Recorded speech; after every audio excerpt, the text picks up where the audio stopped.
दो श्लोक यानी कारण क्या है रोगों की उत्पत्ति के, और उसके अनुसार हमने दो श्लोक जो पढ़े थे उसमें है इतिह स्माहुरात्रेयादयो महर्षयः रोगः पाप्मा ज्वरो व्याधिर विकारो दुःखमामयः यक्ष्मातंकगदाबाधा शब्दः पर्यायवाचिनः, ऐसे हमने देखा था।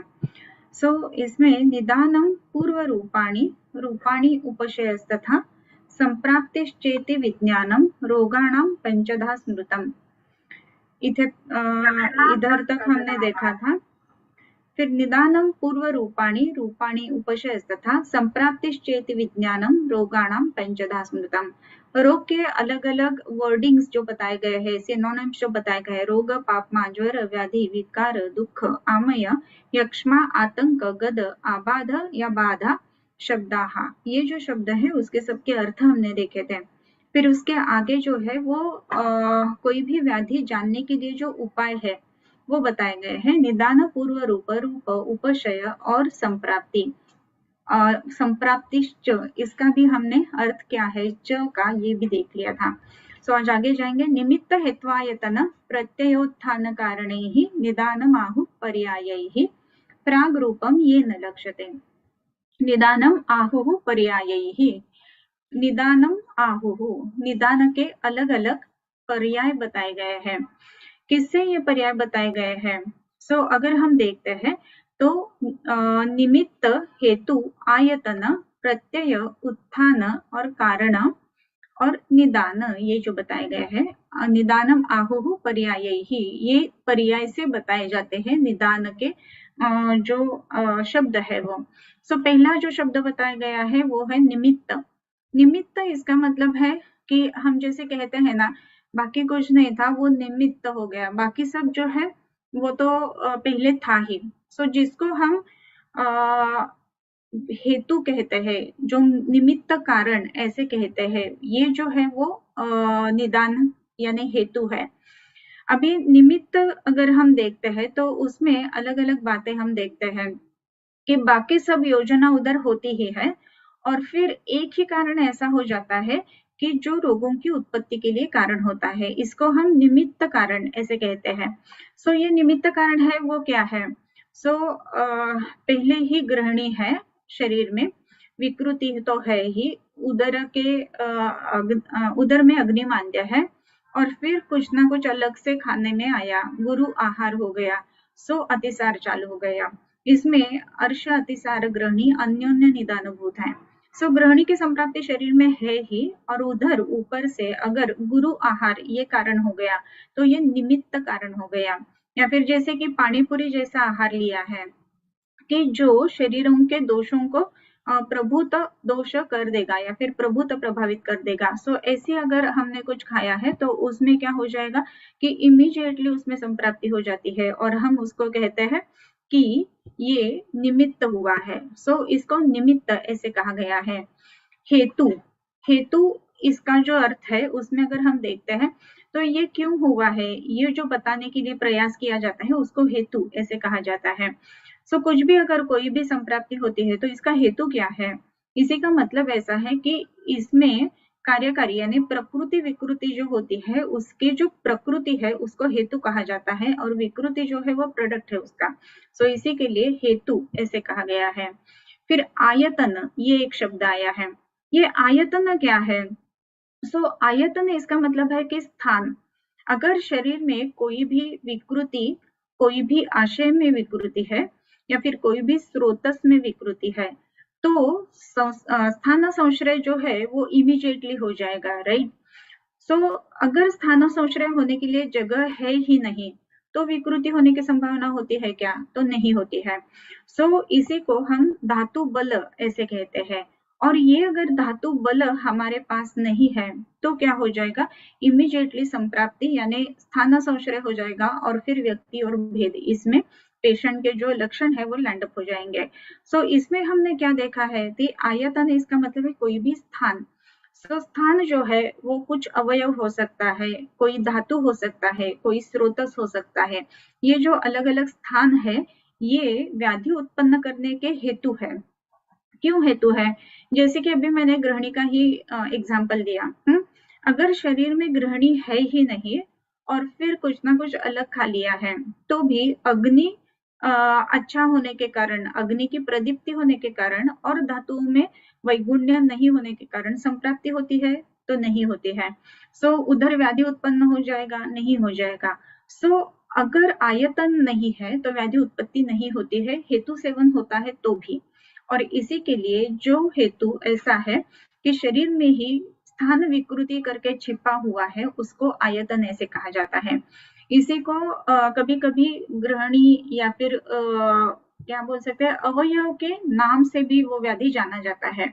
जैसे कि ग्रहणी है, उदर है, सो उसमें संप्राप्ति है ही, और फिर जो कारण होता है उससे इमीडिएटली दूसरी संप्राप्ति या फिर एड ऑन हो जाता है। इसी को आयतन ऐसे कहा गया है। ये आयतन है वो अवयव हो सकता है, स्रोतस हो सकता है, धातु हो सकता है।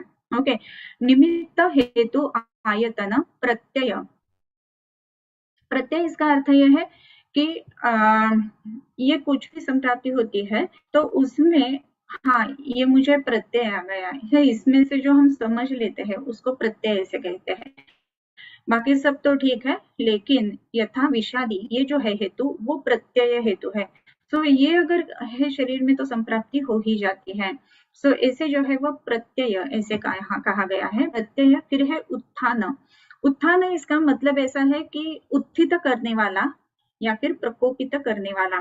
शरीर में वात पित्त कफ तो है ही, ये वात पित्त कफ जो है इनको प्रकोपित करने वाला जो कार्य है उसको हेतु ऐसे कहा गया है, और इसी के लिए उसको उत्थान ऐसे कहा गया है। प्रत्यय उत्थान कारण ही, कारण इसका मतलब है कि कारण जो हमें मालूम होता है किस चीज से ये हो रहा है, क्यों हो रहा है। कार्य और कारण, कार्य जो है वो व्याधि है और उसका जो कारण है वो हेतु है, राइट। सो कार्य कारण संबंध से कर देखा जाए तो ये जो कारण है जो व्याधि इस कार्य की उत्पत्ति करता है उसको कारण ऐसे कहेंगे। प्रत्यय उत्थान कारण ही निदानम।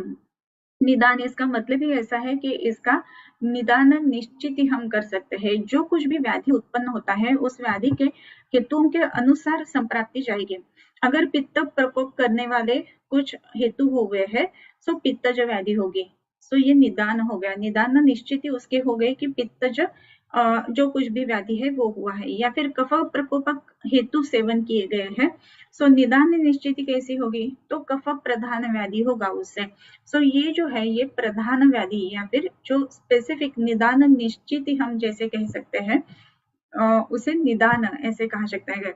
ये जो हेतु सेवन किया है उससे स्पेसिफिक जो संप्राप्ति घटती है उसको निदान ऐसे कहा जाता है। सो निमित्त हेत्वायतन प्रत्ययोत्थान कारण ही निदानम आहुः पर्याय ही, ये सब जो है वो निदान के या फिर हेतु के पर्याय बताए गए हैं। हेतु के पर्याय ये है तो भी इसमें थोड़ा थोड़ा फर्क है, जैसे कि हमने अभी सीख लिया है। प्राग रूपम ये न लक्ष्यते उत्पित्सुरामयो दोष विशेषेणानधिष्ठितः लिंगम अव्यक्तम अल्पत्वात् व्याधीनां तद यथायथम। प्राग रूपम ये न लक्ष्यते। प्राग इसका मतलब है पहले, प्राग इसका मतलब है पूर्व, पूर्व और उत्तर, उत्तर यानी बाद में का। सो प्राग रूप नाम पूर्व रूप। ओके, प्राग रूपम ये न लक्ष्यते, जिससे निर्देश किया जाता है पूर्व रूप का, ये क्या है, तो उत्पित्सुरामयो दोष विशेषेणानधिष्ठितः। उत्पित्सुः आमयः दोषः। उत्पित्सुः इसका मतलब ऐसा है कि उत्पन्न होने की इच्छा रखने वाला, जैसे जिज्ञासु, मुमुक्षु ऐसे रहता है ना। सो उसमें जिज्ञासु इसका मतलब है कि जिज्ञासा, ज्ञान की इच्छा करने वाला जो है वो जिज्ञासु। मोक्ष की इच्छा करने वाला वो मोक्ष इच्छा रखने वाला, मोक्ष मोक्षिक्षु ऐसे कहा जाता है। सो सु इसका मतलब ऐसा है कि होने वाला। उत्पित्सुः यानी उत्पन्न होने की इच्छा रखने वाला, उत्पन्न होने वाला। उत्पित्सुः अभी हुआ नहीं है लेकिन हो जाएगा, ऐसा जो है वो उत्पित्सुः। आमयो, आमय नाम रोगः, उत्पित्सु आमयो दोषः विशेषेण अधिष्ठितः, विशेषेणेन अधिष्ठितः, विशेष जो अधिष्ठित रहता है दोष उसके कारण लिंगम अव्यक्तम अल्पत्वात् व्याधीनां तद यथायथम। जो लिंग यानी लक्षण अव्यक्त है, अभी कह नहीं सकते, कुछ तो हो रहा है, ये जो नेशनल बीमारी कही जाती है, काहीतरी होता है दैट इज उत्पित्सु आमयो दोष विशेषेणानधिष्ठितः लिंगम अव्यक्तम। कुछ लक्षण व्यक्त नहीं हुए हैं, अनिजी है, नहीं बता सकते हैं, लेकिन अव्यक्त लक्षण है। या फिर दूसरा क्या बताया गया है उसमें, लिंगम अव्यक्तम अल्पत्वात्, यानी अल्पत्वात् व्यक्तम लिंगम, यानी जो लक्षण है वो थोड़े ही रूप में दिख रहे हैं, ऐसा जो है वो है पूर्व रूप। सो जिसमें लक्षण पूरे के पूरे हम स्पेसिफाई नहीं कर सकते हैं, या फिर लक्षण जो है वो दिख रहे हैं लेकिन थोड़ी मात्रा में दिख रहे हैं, ऐसे जो है वो है पूर्व रूप। उत्पित्सु आमयो दोष विशेषेण अधिष्ठितः लिंगम अव्यक्तम अल्पत्वात् व्याधिनां तद यथायथम। जो व्याधि है उसके जो लक्षण है वो प्रकट स्वरूप में नहीं है या फिर अल्प स्वरूप में व्यक्त होते हैं, सो उसको जो है वो पूर्व रूप ऐसे कहा जाता है। सो अगर हम पूर्व रूप के बारे में सोचते हैं तो हमेशा पूर्व रूप के बारे में जो है वो प्रमेह का एग्जाम्पल बहुत बार दिया जाता है, क्योंकि प्रमेह के जो पूर्व रूप है स्पेसिफिक दिखते हैं, ज्वर के भी पूर्व रूप जो है वो भी स्पेसिफिक दिखते हैं। सो ज्वर के या फिर किसी भी व्याधि उत्पन्न होने वाले जो पूर्व रूप है ना वो हमें दिखते हैं। सो उस पूर्व रूप से हम जान सकते हैं कि ये संप्राप्ति जो है वो ज्वर के अनुसार जा रही है, ये संप्राप्ति जो है वो रक्त पित्त के उधर जा रहे हैं, ये संप्राप्ति जो है वो प्रमेह के इधर जा रहे हैं। सो इसमें दंतादीना मलाढ्यत्वं प्रागरूपम पाणिपादयोः दाहश्चिक्कण्णतादेः तृट स्वादु आस्यञ्च जायते, ये जो लक्षण बताए गए हैं ये प्रमेह के पूर्व रूप है। सो प्रमेह के पूर्व रूप बहुत अच्छी तरह से दिखते हैं। इसका कारण ही यही है कि प्रमेह का जो निर्मिति है वो शरीर में पहले 10 साल बनता है। सो पूर्व रूप जो है वो 5-10 साल तक दिखेंगे और फिर व्यक्त लक्षण में ये प्रमेह आ जाता है। इसके लिए पूर्व रूप सीखने के लिए बहुत बार प्रमेह जो है वो लिया जाता है, क्योंकि उसके पूर्व रूप जो है बहुकाल रहते हैं। ज्वर के वगैरह कैसे है पूर्व रूप, थोड़े से आ जाएंगे, आंखों में नमी है या फिर थोड़ी सी जलन हो रही है, हाथ पैर में जलन हो रही है, भूख नहीं लग रही है और सोने का मन कर रहा है, ये सब जो है वो ज्वर के लक्षण है। एक आध दिन हो जाएगी फिर दूसरे दिन उसकी व्यक्ति हो जाती है, इसके लिए उसको समय ज्यादा नहीं मिलता है। लेकिन प्रमेह के बारे में चिरकालीन व्याधि होने के कारण और उसका जो दूष्य संग्रह है वो बड़ा होने के कारण पहले वो दूषों को दुष्ट कर देता है और फिर व्यक्त हो जाता है। सो इसी के लिए प्रमेह का जो पूर्व रूप है वो हमेशा सीखने के लिए, यानी जिसको एकेडमिक इंटरेस्ट है उसमें प्रमेह के पूर्व रूप ये लिए जाते हैं हमेशा। सो उत्पित सुरामयो दोष विशेषेणानधिष्ठितः लिंगम अव्यक्तम, लिंग जो अव्यक्त होते हैं और अल्पत्वात् व्याधि नाम तद यथायथम तदेव व्यक्ततां यातम तत्एव व्यक्ततां यातम, या मीन्स जाने। सो तत्एव, तत् मीन्स क्या, तो पूर्व रूप ही जब भी व्यक्तता को जाते हैं यानी व्यक्त होते हैं तो रूपम इति अभिधीयते, उसी को रूप ऐसे कहा जाता है। पूर्व रूप और रूप में क्या क्या अंतर है, ऐसे वही व्यक्त होते हैं या फिर अव्यक्त है। अव्यक्त यानी कुछ तो हो रहा है, स्पेसिफिक पित्त का है, कफ का है या फिर वात का है, ये बता नहीं सकते हैं। ये जो अवस्था है ये पूर्व रूप की अवस्था है। लेकिन स्पेसिफिकली जब भी पैर में दर्द है, वातज ज्वर जैसे लक्षण है तो वो है वो पूर्व रूप जो है वो पित्त जो पूर्व रूप, कफ जो पूर्व रूप, वात जो पूर्व रूप, ऐसे आपने कभी भी देखा नहीं रहेगा। लेकिन रूप जो है वो पित्तज ज्वर, वातज ज्वर ऐसे हम देखते हैं। सो ऐसा क्यों, क्योंकि वो व्यक्त है इसी के लिए। तत्एव यानी पूर्व रूप ही जो व्यक्तता की अवस्था में जाते हैं तो उसको रूप ऐसे कहा जाता है। संस्थानम व्यंजनम लिंगम लक्षणम चिन्हम आकृति ही, इसके ये पर्याय बताए गए हैं। रूप जो है उसको संस्थान ऐसे कहा गया है। इधर अगर हम देखेंगे तो हेतु का आयतन ये लक्षण बताया गया है, और संस्थान जो है इसमें फर्क क्या है, आयतन और संस्थान। आयतन ये भी जगह है, संस्थान ये भी जगह है, राइट। लेकिन कुछ भी संस्थान अगर आपको भारत के स्वतंत्र पूर्व काल में मालूम है तो त्यांचं संस्थान आहे, कोल्हापुर संस्थान या फिर मीरत संस्थान ऐसे हम कहते हैं। संस्थान इसका मतलब है कि उसकी बस्ती है, उसका एक स्पेसिफिक राजा है, यानी दोष है जो प्रकोपित है, या फिर उसमें लक्षण अलग अलग देखने के लिए मिलते हैं। इस संस्थान की कुछ वैशिष्ट्य रहती है और उसी के लिए उसको संस्थान ऐसे कहा जाता है। सो कुछ व्याधि ऐसे है कि जो स्पेसिफिक एरिया में ही रहते हैं, सो उसको संस्थान ऐसे ज्यादा करके कहा जाता है। जैसे कि क्रोष्टुक शीर्ष है, क्रोष्टुक शीर्ष अगर हम देखेंगे तो किधर होता है, हमेशा नी जॉइंट में ही है। सो उसका संस्थान क्या है, नी जॉइंट है। पूर्व रूप भी उसमें दिखेंगे, लेकिन रूप जो व्यक्ति है उसमें संस्थान जो है वो स्पेसिफिक हमें देखने के लिए मिलता है। जैसे कि गृहिणी है, गृहिणी ये उसका गृहिणी संस्थान है, उसका वो लक्षण उधर व्यक्त होते ही है और इसी के उसको लिए उसको संस्थान ऐसे कहा गया है। फिर संस्थानम लक्षणम, लक्षण व्यक्त रूप में आ जाते हैं और इसके लिए इसको लक्षण ऐसे कहा जाता है। आपण म्हणतो ना कधी पण की अरे त्याची लक्षण काय आहेत, so those are the symptoms, all the symptoms which we see in the patient are called as लक्षण। फिर व्यंजन ऐसे कहा गया है। ये व्यंजन इसका मतलब क्या है, जैसे कि हम कोई भी खाना खाते हैं ना तो उसमें चटनी रहती है या फिर अचार रहता है, सब्जी रहती है, ये सब जो रहते हैं ना ये इसी को व्यंजन ऐसे कहा जाता है। ओके, सो इसमें क्या है कि स्पेसिफिक होता है, रोटी और राइस ये तो होना ही है, यानी ये तो होगा ही, तो वो जो है वो दोष है कि जो उसमें समवायी कारण से रहते ही है, लेकिन उसमें व्यक्ति कैसी होती है, कौन सी सब्जी की है, यानी बैंगन है, भिंडी है, ये व्यक्त स्वरूप है उसका, चटनी कौन सी है वो ये व्यक्त स्वरूप है, अचार कौन सा है ये व्यक्त स्वरूप है। सो व्यंजन है यानी बहुत सारे अलग अलग सिम्टम्स उसमें दिखते हैं, ये सारे सिम्टम्स मिला के ग्रुप ऑफ सिम्टम्स जो है उसको हम रूप ऐसे कहेंगे।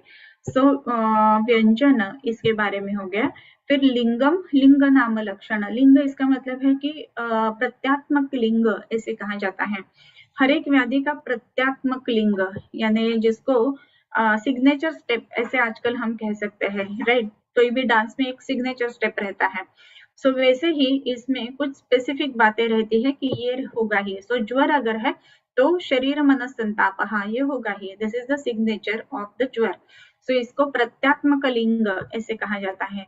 सो लिंग ऐसा शब्द आया है। फिर लक्षण इसके बाद में हमने देख लिया। चिन्ह आकृति है, चिन्ह क्या है, जो साइंस एंड सिम्टम्स ऐसे जो हम कहते हैं उसमें कुछ साइंस रहते हैं, राइट, उसको चिन्ह ऐसे कहेंगे। सो जब भी उदर का हम परीक्षण करते हैं तो उसमें हॉर्सशू शेप टाइप का इडिमा है, that is a sign of उदर रोग, राइट। दूसरी बात है कि अगर हम काय बोलतात अपेंडिसाइटिस का पेशेंट देख रहे हैं तो मैकबर्नीस साइन, ये स्पेसिफिक साइन है कि अगर आप अपोजिट यानी राइट इंग्वाइनल में भी प्रेस करते हो तो भी लेफ्ट इंग्वाइनल में पेन आ जाती है, तो that is a tenderness, right. So वो एक साइन है। मैकबर्नीस पॉइंट जो है उधर पेन रहता है, दैट इज अ साइन। ऐसे जो अलग अलग साइंस रहते हैं उसको हम चिन्ह ऐसे कहेंगे। सो चिन्ह में अगर अलग अलग बातें हम देखते हैं तो उसमें वृश्चिक दंशवत वेदना, वेदना जो है वो वृश्चिक दंश जैसी है, इसी को हम चिन्ह या फिर स्पेसिफिकेशन ऐसे कहेंगे। दूसरी बात है कि जब भी कोई भी अलग अलग सिम्टम सामने आ जाते हैं तो हम अष्टविध परीक्षण करते हैं। इस अष्टविध परीक्षण में क्या क्या हमें फाइंडिंग्स मिलती है, दोज आर द चिन्ह। जिह्वा अगर हम परीक्षण कर रहे हैं तो उसके ऊपर कोटिंग है साम जिह्वा है, उसके ऊपर आरक्तता है आरक्त जिह्वा है। आरक्त जिह्वा जो है वो चिन्ह है कि इसमें कुछ ना कुछ तो रक्त की दृष्टि है। साम जिह्वा है तो इसमें एक लक्षण है, दृष्टि है कि सामता है यानी अग्निमांद्य इसमें है। सो ये सब चिन्ह उसमें आ जाता है। और लास्ट जो वर्ड यूज किया है वो है आकृति। आकृति इसका मतलब है आकृति बंध कैसा है। इसमें दो तीन बातें रहेगी। पहली जो बात है तो पेशेंट की आकृति कैसी है, कृश है स्थूल है, जैसे कि कहा गया है स्थूल प्रमेही बलवान है एक, कृशस्तथा एक परिदुर्बलस्य, एक स्थूल प्रमेही है कृश प्रमेही है, उसके अनुसार हमारी चिकित्सा बदल जाएगी, राइट। सो ऐसे दूसरी बात है कि आकृति के अनुसार यानी मेदो रोग है तो कार्श और मेद रोग, इसमें हम आकृति के अनुसार जानेंगे कि इसमें कौन सी व्याधि है। तीसरी बात है कि आकृति के बारे में ही अगर हम देख रहे हैं तो दर्शन परीक्षण में जो जो हमें दिखता है सो उसमें हम आकृति ऐसे कहेंगे। सो उदर परीक्षण में, उरक परीक्षण में जो पिजन चेस्ट है टिपिकल वो आकृति है कि उसमें एम्फिजिमा है। सो ये जो बातें रहेगी ना सो उसमें हमें जानना है कि उसके आकृति बंध कैसा है। सो पेशेंट जब भी चल के आता है तो स्टांस उसकी कैसे है ये भी उसकी आकृति है। सो इसके अनुसार अगर पेशेंट पेट दबा के झुक के चल रहा है तो इसका मतलब है कि इसके पेट में दर्द है। अगर पेशेंट सिर को हाथ लगा के चल रहा है तो ये उसकी आकृति है, सो उसमें हेडेक है, ये हम जान सकते हैं। सो अलग अलग चिन्ह है कि जिससे हमें जानना है कि यह व्याधि कौन सा है। एक बात हमेशा याद में रखनी चाहिए कि स्पॉट डायग्नोसिस जिसे कहा जाता है वो अपना बहुत अच्छा होना चाहिए। केस टेकिंग तो होना ही चाहिए, लेकिन पेशेंट आके बैठ गया तो उसके ऑब्जर्वेशन के अनुसार ही आपको तय करना है कि ये पेशेंट इस निदान का हो सकता है, ये पेशेंट इस निदान का हो सकता है। कितना समय है? 5 to 7 सेकंड्स में ही पेशेंट आपका केबिन का डोर ओपन करता है, आगे चल के आता है और आपके सामने बैठता है। इतना समय जो है ना, उसी समय में आपको प्रोविजनल डायग्नोसिस जिसे कहा जाता है वैसे करना है कि इस पेशेंट को क्या हुआ है। सो हमारे जो चिन्ह है, आकृति है, वो एकदम पक्का हो जाती है। सो हमेशा एक आदत खुद को लगानी चाहिए, ऐसा मुझे लगता है। सो संस्थानम व्यंजनम लिंगम लक्षणम चिन्हम आकृति है। उसके बाद में जो है हेतु व्याधि विपर्यस्त विपर्यस्तार्थकारिणाम औषधान्न विहाराणाम उपयोगम सुखावहम विद्यात उपशय व्याधि सही सात्म्यम इति स्मृतः। अभी जो कहा गया है हेतु व्याधि विपर्यस्त विपर्यस्तार्थकारिणम, यह सब किसके लिए जानना है? औषधान्न विहाराणाम उपयोगम सुखावहम विद्यात उपशय व्याधेः। उपशय और अनुपशय ये जानने के लिए क्या है? तो इसको उपशय और अनुपशय ये कहा गया है। पहले ही हमने देखा ना कि क्या क्या रहता है, निदान, पूर्व रूप, रूप, इसके बाद में आया उपशय। सो ये जो उपशय है, ये उपशय क्या है?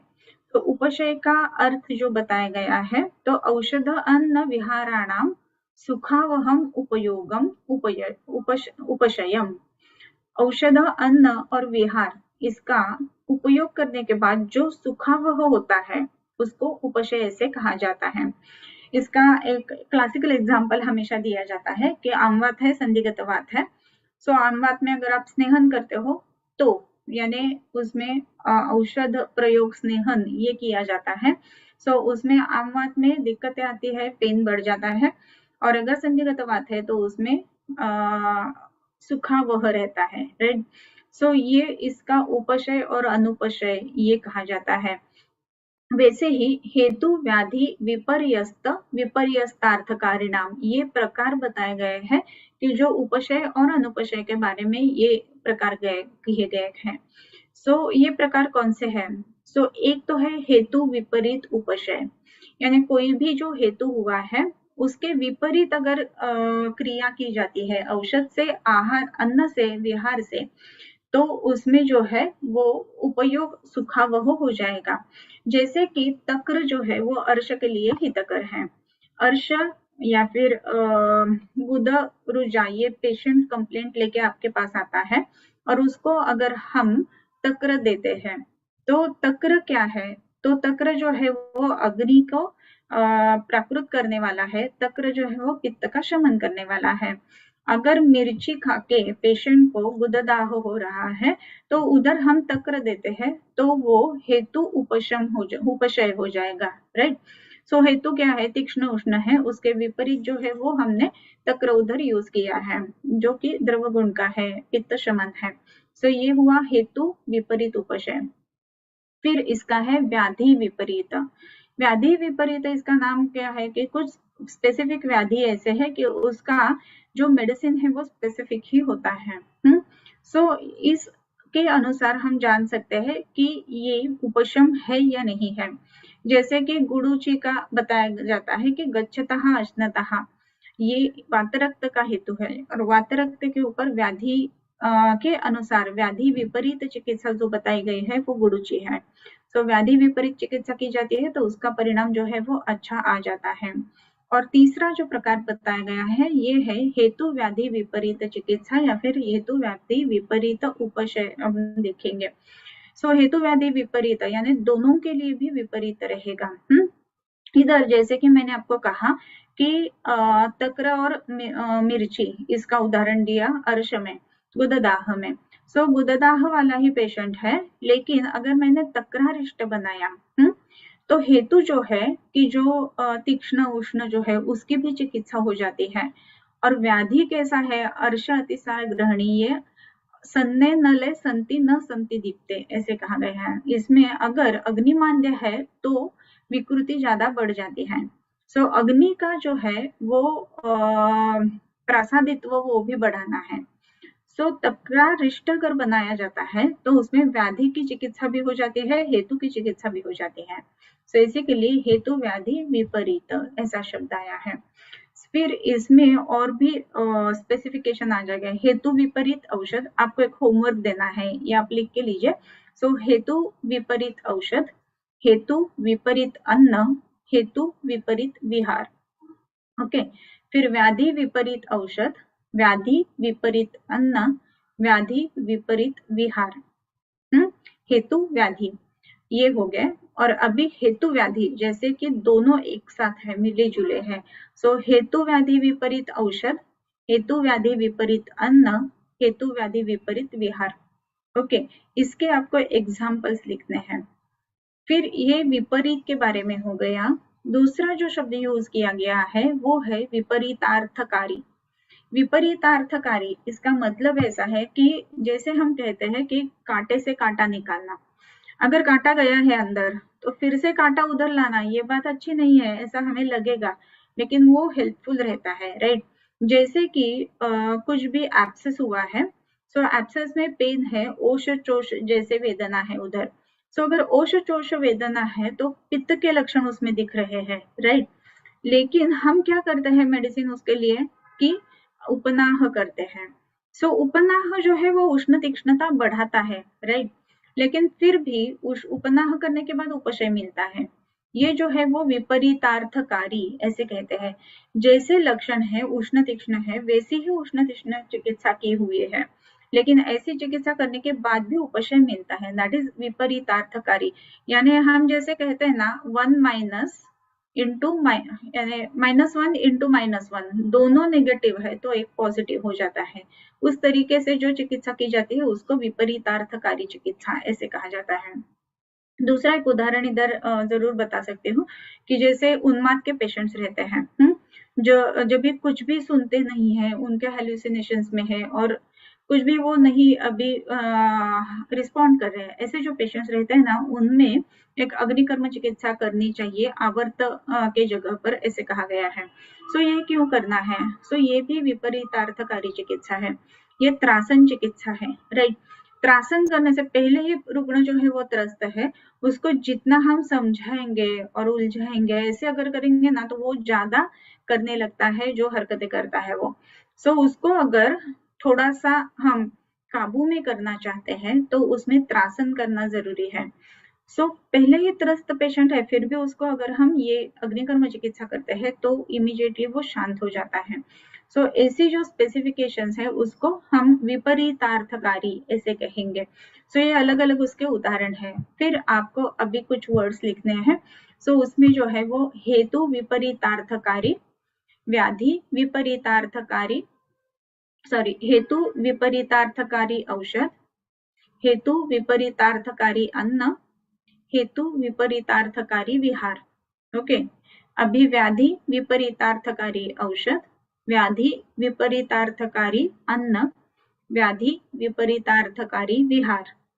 और फिर उसके बाद में हेतु व्याधि विपरीतार्थकारी औषध, हेतु व्याधि विपरीतार्थकारी विहार अन्न, और हेतु विपरीतार्थकारी विहार ऐसे। सो ये अलग अलग कॉम्पोनेंट्स अभी आ गए हमारे पास, राइट। सो इसके हर एक के आपको ढूंढ के या फिर आपने जो कुछ भी पेशेंट्स देखे हैं उसके अनुसार आपको इसके एग्जाम्पल्स लिखने हैं। सो ये जो है वो सात्म्यम इति स्मृतः ऐसे कहा गया है। सो विद्यात् उपशयम व्याधेः सही सात्म्यम इति स्मृतः। विपरीतः अनुपशयः, इसके विपरीत जो है वो है अनुपशय। सो इसमें और भी सब आएंगे, अभी नहीं बताऊंगी मैं, लेकिन फिर भी हेतु विपरीत अनुपशय, हेतु विपरीत औषध अनुपशय, हेतु विपरीत अन्न अनुपशय, हेतु विपरीत विहार अनुपशय, ऐसा आ जाएगा। यानी इसका मतलब ऐसा है कि हेतु विपरीत विहार अनुपशय ये क्या है वो मैं बताती हूँ, समझ में आ रहा है ना। सो इसमें जो है हेतु विपरीत विहार अनुपशय, इसके बारे में बताती हूँ कि अगर संदिग्धवात का पेशेंट है, उसमें पहले से ही पेन है, ये पेन क्यों हो रहा है? सो उसका वात का विकृति हो गया है, उसके कारण ये पेन हो रहा है।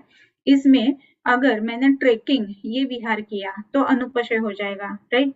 सो इसमें हेतु विपरीत विहार, इससे अनुपशय ऐसा हो जाएगा। सो ऐसे जो एग्जाम्पल्स है वो आपको लिखने हैं। ओके, सो विद्यात् उपशयं व्याधेः सही सात्म्यमिति स्मृतः विपरीतो अनुपशयो व्याध्या सात्म्याभि संज्ञितः, व्याधि असात्म्य ऐसे उसको कहा गया है। अभी इसके बाद में संप्राप्तिश्चेति, जैसे हमने 5 देखे थे ना, निदान, पूर्व रूप, रूप, उपशय, इसके बारे में हो गया। संप्राप्ति ही च, तो अभी संप्राप्ति के बारे में देखेंगे। संप्राप्ति क्या है? तो यथा दुष्टेन दोषेण यथा चानु विसर्पता निवृत्तिः आमयस्यास्यौ संप्राप्तिर्जातिरागतिः। यथा दुष्टेन दोषेण, जैसे दोष दुष्ट होता है, तथा च अनुविसर्पिता, वैसे वो दोष जो है वो जिधर जिधर विसर्पित हो जाता है या फिर जिधर जिधर जाता है, आगे चलता है। निवृत्ति ही आमयस्य असौ, आमय की निवृत्ति हो जाती है, उसको संप्राप्ति, जाति या फिर आगति ऐसे कहा जाता है। यथा दुष्टेन जो दोषेन यथा च अनुविसर्पता निवृत्ति ही आमयस्य, आमयस्य निवृत्ति ही, निर्वृत्ति ऐसे कहा गया है, निवृत्ति नहीं है, आगे एक रफार है। वृत्ति इसका मतलब है कि चलना, राइट। निर्वृत्ति निशेषेण, बहुत अच्छी तरह से जो करता है वो निर्वृत्ति ऐसे कहा गया है। आमयस्य आसौ, इसका मतलब ऐसा है कि यथा दुष्टेन दोषेण, जैसे जैसे दोष दुष्ट हुआ है, और कारण अलग अलग अभी हेतु हमने देखे हैं। यथा च अनुविसर्पिता, यानी वो आगे जाके जिधर जिधर जाता है, जैसे जैसे वो विसर्पण करता है। सर्पण इसका मतलब सर्प जैसी गति रहती है उसके, आगे आगे जाना ऐसे, और उससे क्या हो जाता है, तो उसके कारण आमयस्य निर्वृत्ति यानी रोगों की उत्पत्ति होती है। आसौ, इसको संप्राप्ति, जाति और आगति ऐसे कहते हैं। ये संप्राप्ति की व्याख्या बताई जाती है। यथा दुष्टेन दोषेण यथा चानु विसर्पता निवृत्ति ही आमयस्य आसौ, आसौ इसका मतलब है उत्पन्न हो जाती है। संप्राप्ति, जाति और आगति ऐसे उसको कहा जाता है। संप्राप्ति ये शब्द तो सबको मालूम है। जाति और आगति ये दो शब्द जो है वो पर्यायवाचक शब्द है संप्राप्ति के। जाति ऐसे क्यों कहा जाता है ये हम देखेंगे। कुछ भी जो संबंध रहता है ना, वो जैसे कि ब्रह्मांड पिंड संबंध है, राइट। जैसे पिंड में है वैसे ही ब्रह्मांड में है, जैसे ब्रह्मांड में है वैसे ही पिंड में है। सो पिंड छोटा है ब्रह्मांड से, तो भी उसके जाति स्वरूप है, और इसी के लिए उसको जाति ऐसे कहा जाता है। जैसे कि मनुष्य जाति है, हर एक मनुष्य अलग अलग है, लेकिन फिर भी कौन हो, जाति कौन सी है, मनुष्य जाति। जाति कौन सी है, प्राणी जाति। इतना ही क्या, जब भी हम फैमिली बोलते हैं प्लांट्स की, तो इसमें अलग अलग फैमिलीज रहते हैं। ये फैमिलीज जो है ना वो भी उसकी जाति है। इसके लिए जाति क्यों, तो उसके कुछ स्पेसिफिक लक्षण है, और इसी के लिए उसको जाति ऐसे कहा जाता है, राइट। व्यक्ति क्या है, सो हर एक आदमी, हर एक जो वुमन है वो अलग अलग है। ये इसका नाम ये है, इसके लक्षण ये है, ये जो हुआ वो व्यक्ति है, लेकिन वो भी मनुष्य प्राणी है, ये भी मनुष्य प्राणी है, ये भी मनुष्य प्राणी है। ये सब जो हुआ वो जाति हो गया। ओके, सो अभी पांडु के बारे में देखेंगे। पांडु इसकी संप्राप्ति क्या है, तो इसमें अगर देखते हैं तो पित्त प्रधाना कुपिता यथोक्तैर्कोप निर्मलाः तत्रानिलेन बलिना क्षिप्तम पित्तम हृदि स्थितम दमनिर्दश संप्राप्य व्याप्नुवत् सकलां तनुम्, ऐसी उसकी संप्राप्ति है।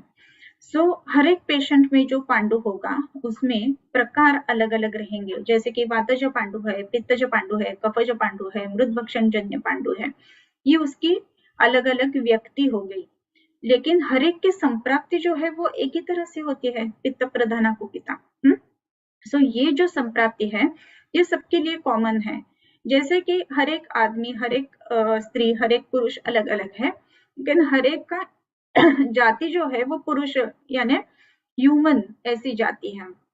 जैसे कि हर एक प्लांट अलग अलग है, लेकिन उसकी एक फैमिली है, वो उसकी जाति है। वैसे ही ये वातज पांडु, पित्तज पांडु, कफज पांडु, मृद भक्षण जन्य पांडु, ये पांडु अलग अलग है, लेकिन उनकी जाति पांडु है, राइट।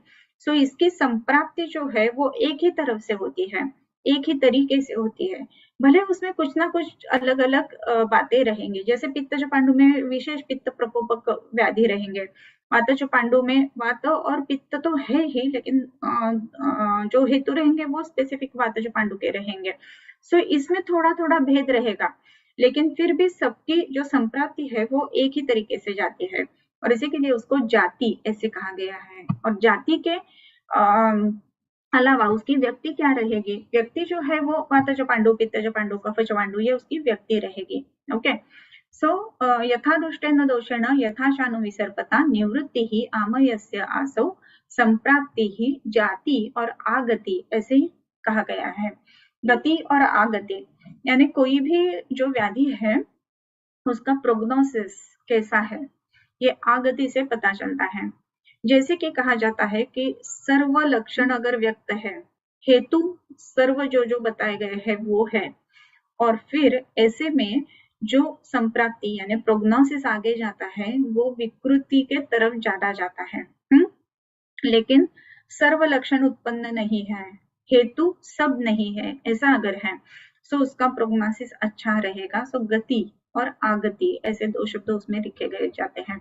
सो उसकी संप्राप्ति जो है उसके अनुसार उसका प्रोग्नोसिस रहेगा, उसमें कौन कौन से दोष है, उसमें कौन कौन से धातु इन्वॉल्व है, उसमें कौन कौन से स्रोत इन्वॉल्व है, इसके अनुसार अगर हम देखते हैं तो उसकी आगति यानी उसका प्रोग्नोसिस हमें मालूम होगा। इसके लिए संप्राप्ति के अनुसार ही आगे रोग की उत्पत्ति होगी।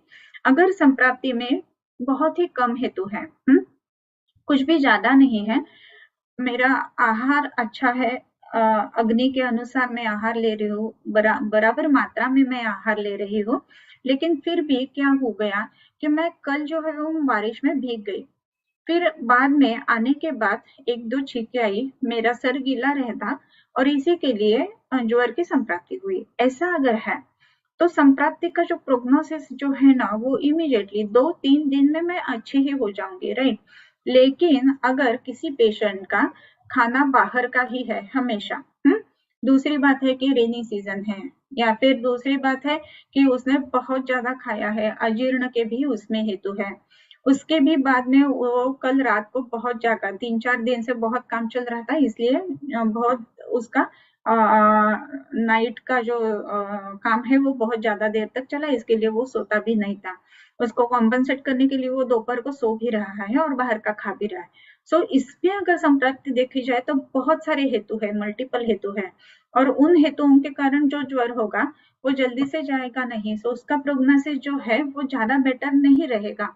सो और ये इसके अनुसार जो हम देखते हैं कि संप्राप्ति कैसी है, सो उसको आगति ऐसे कहा जाता है। ओके, आई थिंक आपको समझा होगा अभी, ठीक है। यथा दुष्टेन दोषेण यथा शानु विसर्पता निवृत्ति ही आमयस्य आसौ संप्राप्तिर्जातिरागतिः। फिर इस संप्राप्ति के अलग अलग प्रकार है, संख्या विकल्प प्राधान्य बलकाल विशेषतः सा विद्यते यथात्रैव वक्षन्तेष्टौ ज्वरा इति।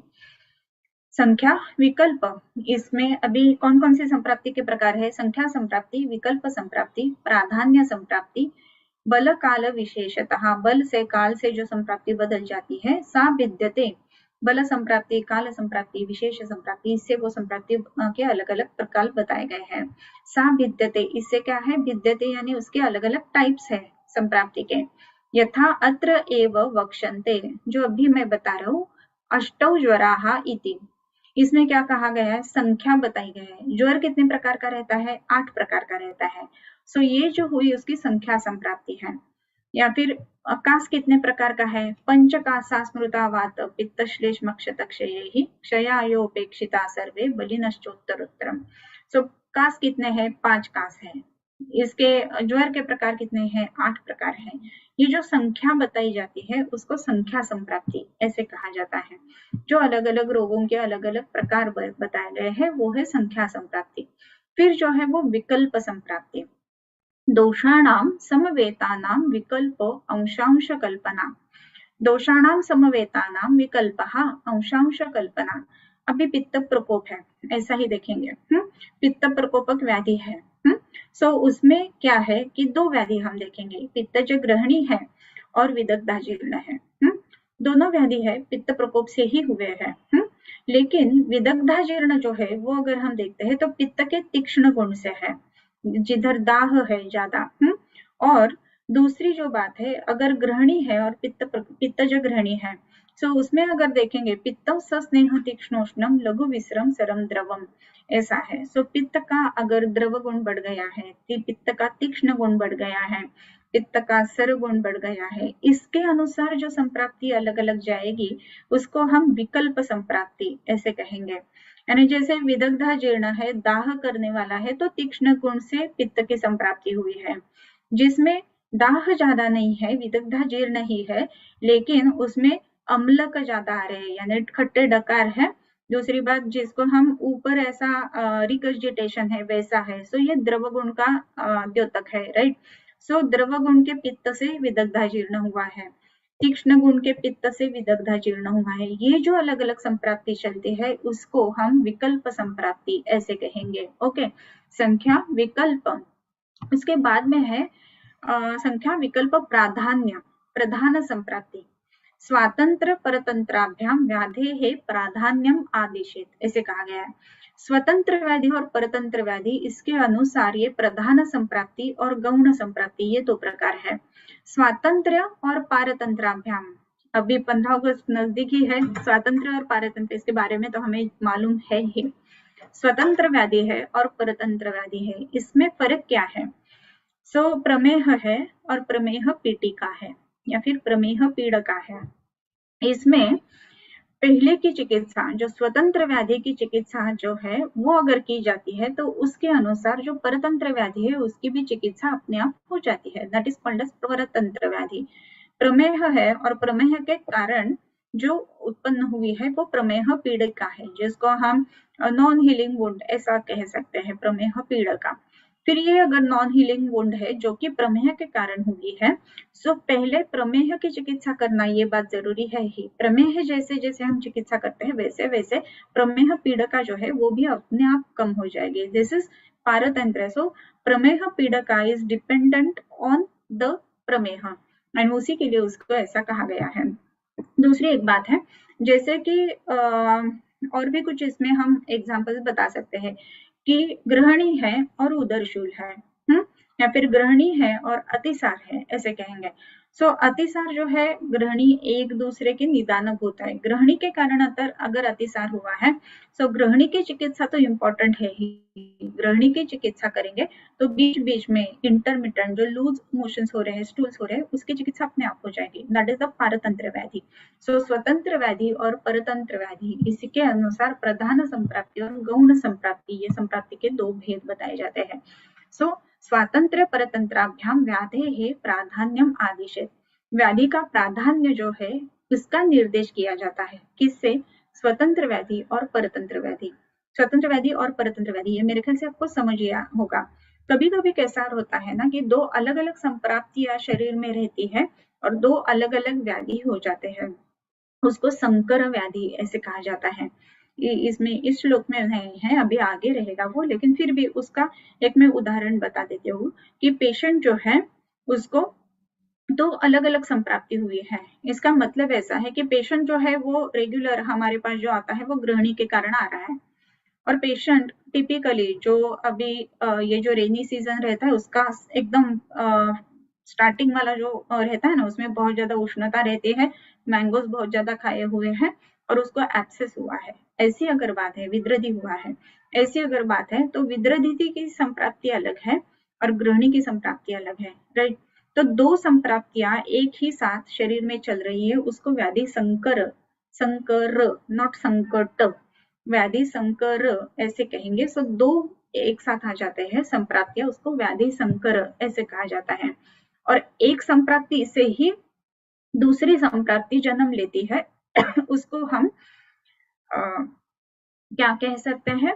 सो उसको हम स्वतंत्र व्याधि और परतंत्र व्याधि ऐसे कहेंगे। स्वातंत्र पारतंत्राभ्याम व्याधि प्राधान्य मादिशे।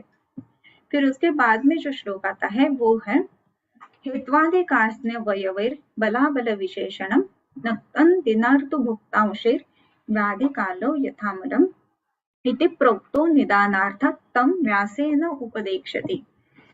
अभी इसमें हेत्वादि कार्य वयवैः बल अबल विशेषणम नक्तम यानी रात दिन ऋतु उक्त अंश व्याधि कालो यथा मलम। अभी ये जो है उसमें हेत्वादि कार्य वयवैर बला बल विशेषणम, संप्राप्ति के जो बल और अबल ये जो है ये किसके ऊपर डिपेंडेंट है, तो हेतु के ऊपर। हेत्वादि कार्य वयवैर, हेतु हेत्वादि आदि इसमें क्या क्या आ जाता है, तो पहले जो हमने 5 देखे, तो निदान पूर्व रूप रूप उपशय, निदान नाम पूर्व हेतु पूर्व रूप रूप उपशय, इसके ऊपर ये संप्राप्ति डिपेंड करेगी। ओके, तो इसमें हेतु आदि कार्य, कार्य इसका मतलब कृत्स्नता, कृत्स्न म्हणजे इन टोटलिटी, सब एक साथ आए हुए हैं। हेतु बहुत ज्यादा है, उपशय अनुपशय से पता नहीं चल रहा है।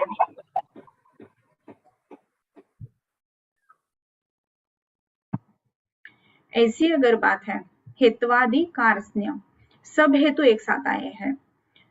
फिर उसके बाद में जो है वो वय, हेत्वादि कार्य वय, वय जो है यानी पेशेंट का जो एज है उसमें पेडियाट्रिक है, मिडिल एज पेशेंट है, जेरियाट्रिक है। इसमें पेडियाट्रिक पेशेंट है उसमें भी धातु असार है लेकिन बल है वो वर्धमान है।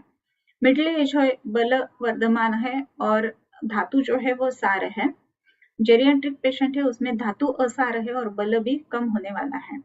सो ऐसी अवस्था में कौन से टाइप के पेशेंट्स में रिजल्ट्स अच्छे रहेंगे या फिर संप्राप्ति जो है वो हमें कैसी है वो जान सकेंगे। So pediatric patients, middle age patient और जेरियाट्रिक पेशेंट्स, ऐसे अगर हम देखते हैं तो मिडिल एज पेशेंट जो है वो संप्राप्ति के अनुसार हम देखेंगे तो जल्दी वो रिकवर हो जाएंगे। उसके बाद में पेडियाट्रिक है क्योंकि उनके धातु असर है लेकिन फिर भी वर्धमान बल है। और जेरियाट्रिक जो पेशेंट है जो कि वयस एज क्या बोल सकते हैं कि ज्येष्ठ नागरिक जैसे है, सो उसमें धातु भी असार है और उसमें वय भी बल भी हीयमान है। ऐसे में उनकी संप्राप्ति जो है वो ज्यादा विकृत हो जाएगी। सो उसके अनुसार वय के अनुसार संप्राप्ति बदल जाएगी, राइट। बल अबल विशेषण, उसका रुग्ण का बल कैसा है और अबल यानी उसका रुग्ण का बलाबल कैसा है उसके अनुसार संप्राप्ति बदल जाएगी। जो रुग्ण हमेशा अच्छी चीजें खाता है, मात्रावत खाता है या फिर हमेशा दिनचर्या ऋतुचर्या इनका पालन करता है उसका बल अच्छा रहेगा। तो उसका अगर बल अच्छा है तो जरूर ही जरूर आगे जाके उसकी संप्राप्ति जो है वो बढ़ेगी नहीं, जल्दी से जल्दी कम हो जाएगी। उसके अनुसार संप्राप्ति बदल जाती है, ये बताने के लिए कहा गया है कि हेत्वादि कार्य वयवैर बलाबल विशेषणम नक्तं दिनर्तु भुक्तांशैहि व्याधि कालो यथा मलम। नक्त यानी रात, दिन इसका मतलब पूरा दिन, या फिर भुक्तांश याचे अन्नपान का जो काल है उसके अनुसार व्याधि काल कौन सा है। वातज व्याधि है और व्याधि काल यानी वातज ऋतु में यानी जिसमें वर्षा ऋतु में वात व्याधि हुई है ऐसा है। सो इसके अनुसार और यथा मल ये जो दोष है वो कौन से प्रबल है उसके सबसे अनुसार ये जो व्याधि है उसका आगे का प्रोग्नोसिस कैसा रहेगा ये हमेशा इन सब बातों के ऊपर डिपेंड करेगा। सो हेत्वादि कार्य वयवैर बलाबल विशेषणम नक्तं दिनर्तु भुक्तांशैहि व्याधि कालो यथामलम इति प्रोक्तो निदानार्थः। ये सब जो है वो क्यों बताए गए हैं, ये निदान के लिए बताया गया है। इधर निदान का शब्द जो यूज किया है वो हेतु ऐसा नहीं है, इधर निदान का शब्द जो यूज किया है वो निदान यानी व्याधि निश्चिति इसके अनुसार कहा गया है। इति प्रोक्तो निदानार्थः, ये जो है ये निदान के अनुसार यानी व्याधि निश्चय के कारण के अनुसार।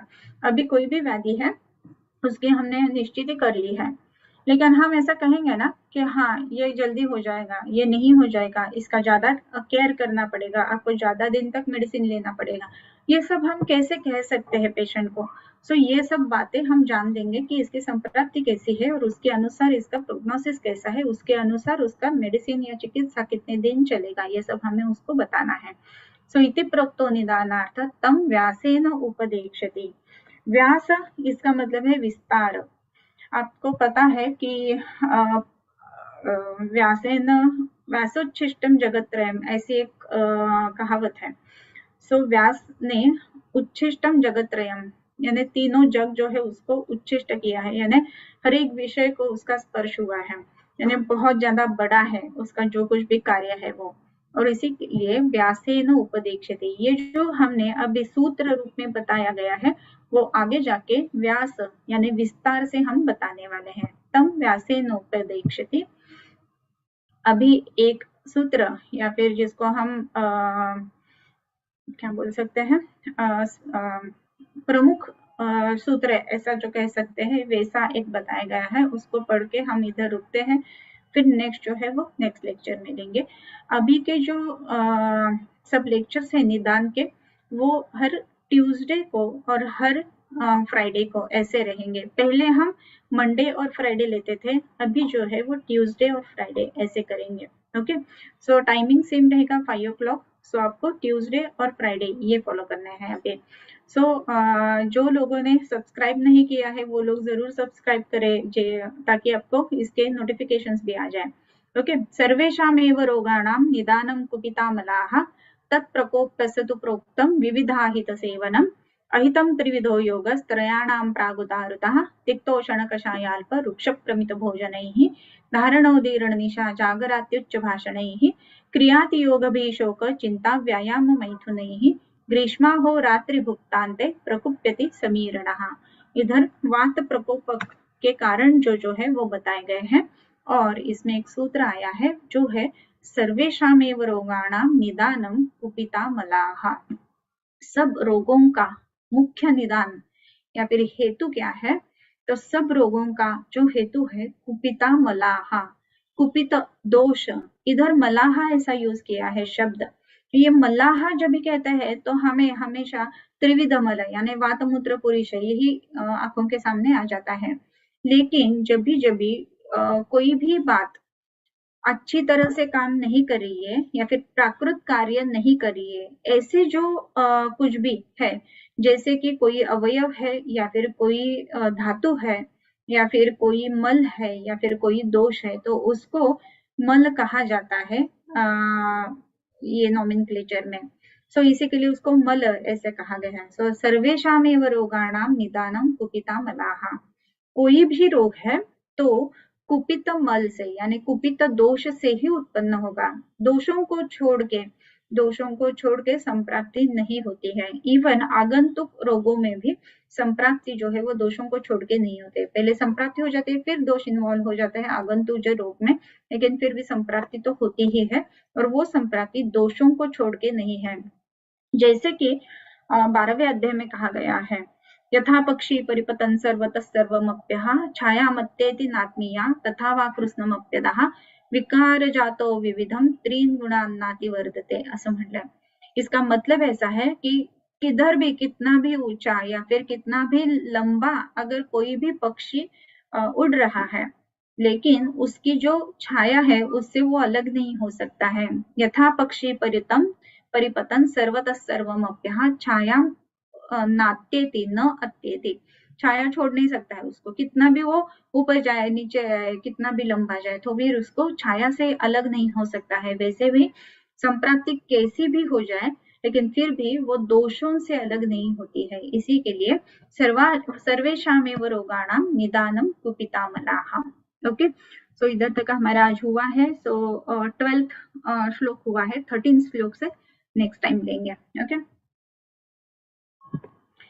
किं बहुना तुमचे केले धर्म कीर्तन हे सिद्ध केले, तेथ माझे जेवरले पायिकपण आता विश्वात्मके देवे, येणे वाग्यज्ञे तोषावे तोषोनी मज द्यावे पसायला नाही, जे खळांची व्यंकटी सांडो तया सत्कर्मी रती वाढो, भूता परस्परे पडो मैत्र जीवांचे दुरितांचे तिमिर जावो, विश्वस्वधर्म सूर्ये पाहो जो जे वांछील तो ते लाहो, प्राणीचाता वर्षत सकळ मंगळी ईश्वर निष्ठाची मांदियाळी, अनवरत भूमंडळी भेटतू भूता चला कल्पतरूंचे आरव, चेतना चिंतामणींचे गाव, बोलते जे अर्णव पियुषांचे चंद्रमे जे लांछन, नार्तंड जे तापहीन ते सर्वाही सदा सज्जन सोय रे होतो किंबहुना सर्व सुखी पूर्ण होनी तेही लोकी तुझी जो आदि पुरुषे अखंडित आणि ग्रंथ उपजविये